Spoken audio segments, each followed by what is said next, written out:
जिला रिपोर्टर जामशोरो मोहम्मद सफ़र सेवाणी। सेवण में अॼु तारीख़ 27/10/2024 बरोज़ आचर जे ॾींहुं शाम जो साफ़ी क़ौमी इतिहाद मीडिया सेंटर सेवण जी गॾिछाणी थी गुज़री, जंहिंमें साफ़ी क़ौमी इतिहाद मीडिया सेंटर सेवण में ख़ाली पियल उहिदनि ते सिलेक्शन करे उन्हनि उहिदनि ते मेंबर साहिबान खे मुक़ररु कयो वियो, जंहिंमें जनरल सेक्रेटरी लाइ मिस्टर मोहम्मद वारिस कोरेजो, जॉइंट सेक्रेटरी लाइ साजिद अली सोलंकी, इतलात सेक्रेटरी जे लाइ अल बख्श जतोई, ख़ज़ानची लाइ मोहम्मद अकरम आरबाणी खे मुक़ररु कयो वियो, जॾहिं त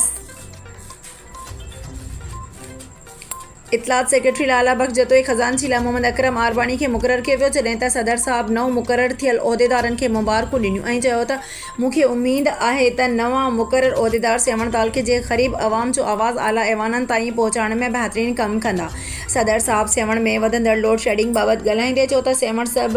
डिवीज़न हेस्को जे इंतज़ामिया हथ रादू लोड शेडिंग वधाए सेवण जी अवाम सां ज़ुल्म करे रही आहे। मां सेवण जी अवाम खे गुज़ारिश थो करियां त सिंध यूनाइटेड पार्टी सेवण तालुक़े पारां जेको 29 अक्टूबर जे ॾींहुं शटर बंदि हड़ताल ऐं एहतिजाजी धरणे जो ऐलान कयो आहे, उन धरणे में ज़रूरु शामिलु थिजो त जीअं अवाम जो हीउ जाइज़ मसइलो हल थी सघे।